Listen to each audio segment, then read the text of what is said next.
There is an alliance that was formed, I guess, way back in maybe 2003, 2004 timeframe.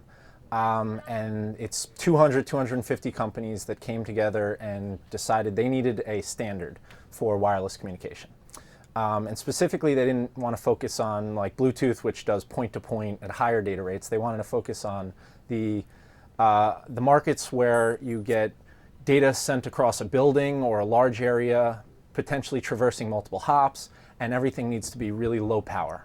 So ZigBee actually defines a mesh protocol. It's the networking protocol for communication between devices out in the field. And it's a lot more than that. It's not just a mesh protocol, but the idea being that it's not focused on the point-to-point market where one data is sending device to another data, and it's not for streaming audio or streaming video. It's sensor monitoring and control type applications, and again, low power is really a key focus. So battery operated devices and other devices that are deployed throughout either a workplace, commercial building, home, or that type of environment. You mind? That was great. Thanks. Sure. Do you mind if I ask you why it's such a buzzword? Oh, well, Or why do you think? I think this is a standard that a lot of people have been looking for.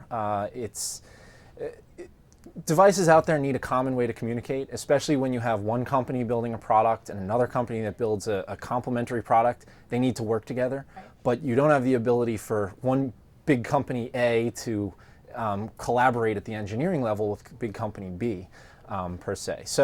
So you get these two companies out there that can design to this standard, and all of a sudden their devices work together and they interoperate together. So the typical example that you always hear in the ZigBee world is the light switch, home controls. So we have one vendor that makes light bulbs, and we outlet all of our, let's say in our house, we put light sockets up and put light bulbs in that are ZigBee enabled. And then we have another company that makes a light switch, and we want the light switch to be able to control the lights. So with ZigBee, they speak a common language, and it's all defined by the standards body and according to this protocol.